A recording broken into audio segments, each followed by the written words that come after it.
Okay. Hi, Mary. Hi, Sara. How are you?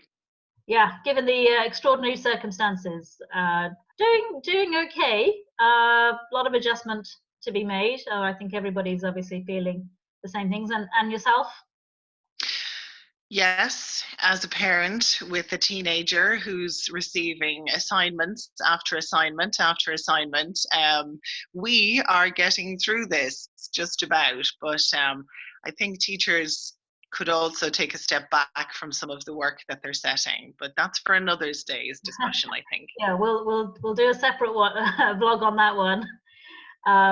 So the purpose of this little video is just for me to talk to people who I've either trained or worked with, or people who are working in the field of helping other people in some way, shape, or form, and to just give some sort of ideas or just a way of looking at this whole situation and what they can do to really help them get through this time.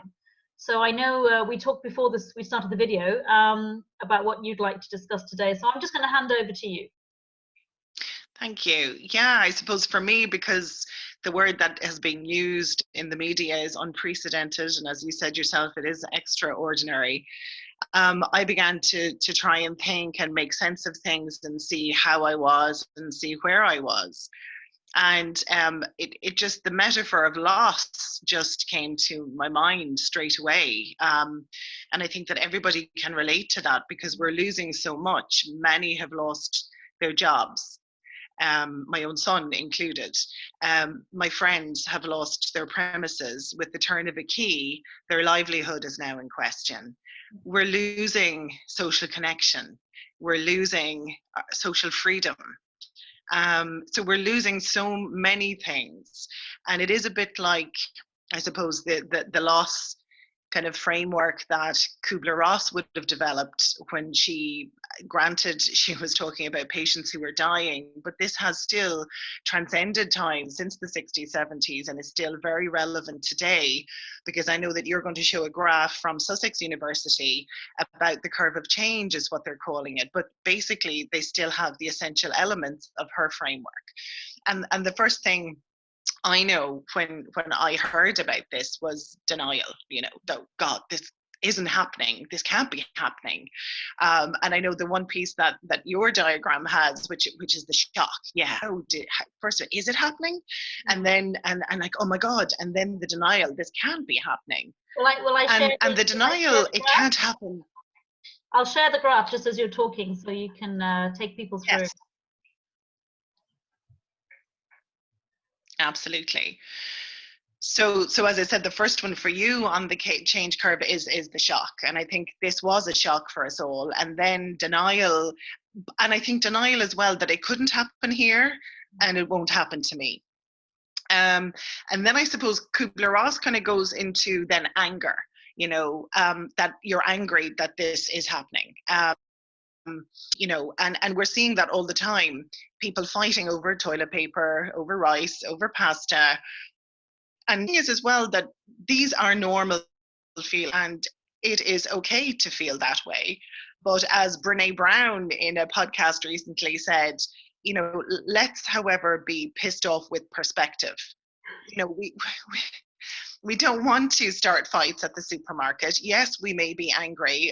Recently, I was in Dunnes Stores and somebody got the last big packet, 1 kilo of rice. And I just went, oh, okay, well, what else is there?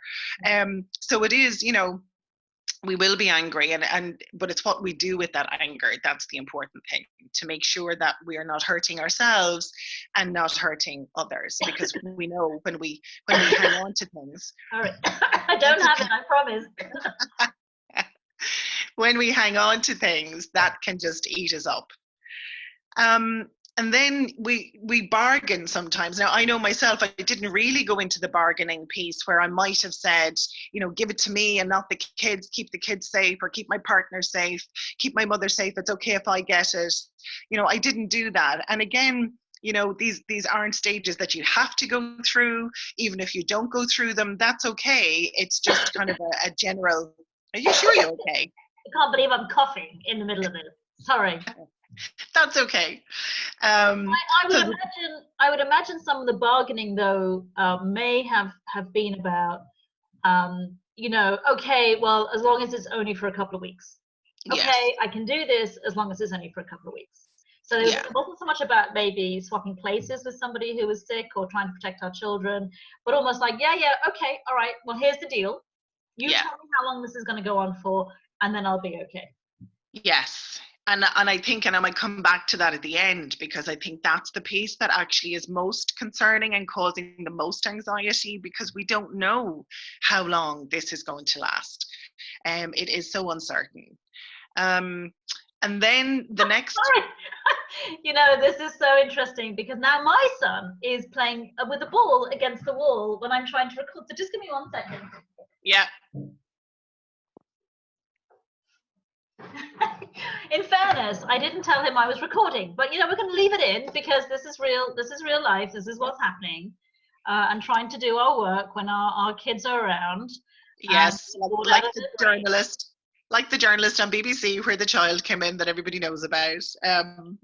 Yeah, and then depression, I suppose Kubler-Ross would talk about. And again, she would say that, and I know myself, I cried. I mean, I actually sat and cried when I read one night how many people in Italy had died, because I would have lived in Italy. I have friends in Italy. They have a great sense of commonality with us. They have a great sense of humor. They share the same values. And I actually sat and cried one night. And I know that some people I know are very much stuck in the depression stage still, and are not able to get beyond that. And I think there's always a danger that if you get stuck, that you do need help, and your support network is really important, and you need to have a support network, whether it's one good person or a few good people, a few good men or women, that you have to help you. And I know we had done it even on WhatsApp, and I've done that, have coffee dates with my friends on WhatsApp, that just because I can't meet them out doesn't mean to say that we still can't connect. And I think that's something that can help. But we do need to reach out to people who are like that and check in with them and make sure they're okay. Yeah, I And think there's a little bit of I'm not 100% comfortable with the term social distancing. I think physical distancing is a better description, yeah, because it's not about isolating ourselves socially, just purely physically. And we're yes, so lucky with that this is happening when we do have this technology. yes, absolutely. And then hopefully that will lead all of this, that we get through it and we accept it. Like Love Island in the summer, it is what it is. Well, this is what it is right now, and it is easier said than done to accept. Maybe if we use the word adjust, Nice. maybe that it is adjusting to a new reality. It is adjusting to a completely new set of circumstances, be that working at home, be that schooling your kids from home, be that not being able to go to the shops as often as you might like. That is the new reality. And hopefully that now we can use the time, and that's what I loved on your change curve, that in time it will lead to growth, personal growth, maybe spiritual growth, intellectual growth, and then in turn we can contribute more to society afterwards when all this is over. That yes, we will have changed, yes, we will have grown, and yes, things won't be ever the same again, and hopefully we've learned so much from this. Absolutely. And yeah, I'm with you. Last week I had 2 days where I definitely hit the bottom of that curve. I was completely confused. All the work I'd put into a project that I had, from September last year, I had been working so hard, and literally overnight it all just disappeared. I absolutely, and I think I used the analogy a few times the last couple of days, which is like the cartoons when they're running. Someone's running Yeah, and you've got all that momentum, and then you run off the cliff and you don't realize you're off the cliff until you suddenly look down. And it was that horrible feeling of just dropping into this pit. yeah, And me, I'm a trainer. I help people, as a coach, and I was like, how could this happen to me? How can I be in this situation where I'm emotionally finding it so hard to deal with. And then, you know, absolutely, when I saw this curve, and you had spoken about it yesterday before we were going to talk today, I just thought it just absolutely reflects the journey that I've been on. I think the beauty of what we do is to help people get out of that as quickly as possible. It's okay to be in it, but as you said, the risk is being stuck. Yeah. So acceptance is a really, it's not about saying, oh yeah, it doesn't matter. Oh yeah, never mind. It's not about that. I think you put it beautifully there about it's about adjusting to our new reality. And just go, okay, look, we really, so much now is out of our control.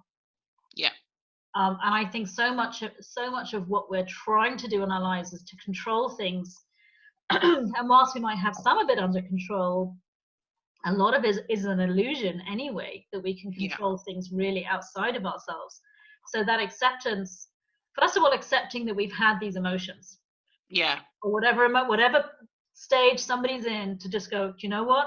It's okay. I am where I am. It is what it is. And it's okay to feel like that. It's okay to be like that. Absolutely. I think, you know, we're so afraid of emotions, and we think emotions are going to harm us. And the reality is they're just pointing at something. It's just a compass. So I think to sort of self-validate is so important, to say, yeah, you know what? I am feeling angry. I am feeling confused. I am feeling depressed about the situation. Is okay. It's okay to have those emotions, and just to ride through the emotions, really. Yeah.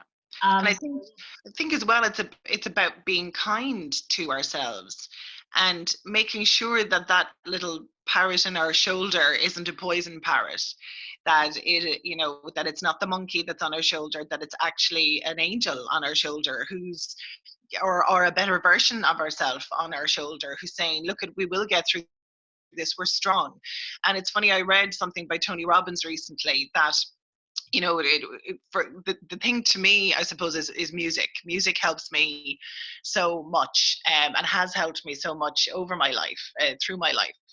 And one of the songs is, you know, for so many seasons, turn, turn. You know, it's that song, I think it was out in the 60s or 70s. And that keeps going through my head, that this is like a season. And maybe, as Tony Robbins says, we're in winter right now, but winter prepares us for spring. And when spring comes, we grow. And it was funny that I was thinking and he was writing it kind of at the same time. Mental telepathy, I doubt it. I don't fancy myself to be in the same, you know, place as Tony Robbins. Not yet, anyway. Not yet. I think that's what's come out of this whole thing. We're all human. And we are all connected. We are all absolutely connected. This is one thing that has really shown that there is no division. Yeah, no, and this, and it is a leveler. Just even hearing last night on the news that private hospitals are now going to be part of the public system. It doesn't matter, you know, that, and we are all in this together. And I think together we can be strong. Charles has been diagnosed as positive. So, yeah, you know, it doesn't matter who you are, where you're from, and what passport you hold, or what country you're in, or what position you're in. It doesn't matter. We are all human, and we are all vulnerable to this, but also we also have great strength and great spirit as well that we can tap into. Absolutely. So I suppose my takeaway for people would be that, you know, this is normal. This is okay. No matter how you're feeling right now, it's okay. And looking, you know, it's funny, I thought about, would I put on makeup before I came on or not? And I went, no, because there's so much pressure to look good online, and, you know, to pose and to do your duck face. And I went, no, this is me. You know, we applaud movies like The Greatest Showman, and we love, you know, This Is Me, that song, and then yet it's kind of like, oh dear Jesus, you're not going to go on like that, are you? So I suppose that was one thing that I wanted people to take away, that, you know, it's okay, just be ourselves and just be. And second of all, that we will get through this.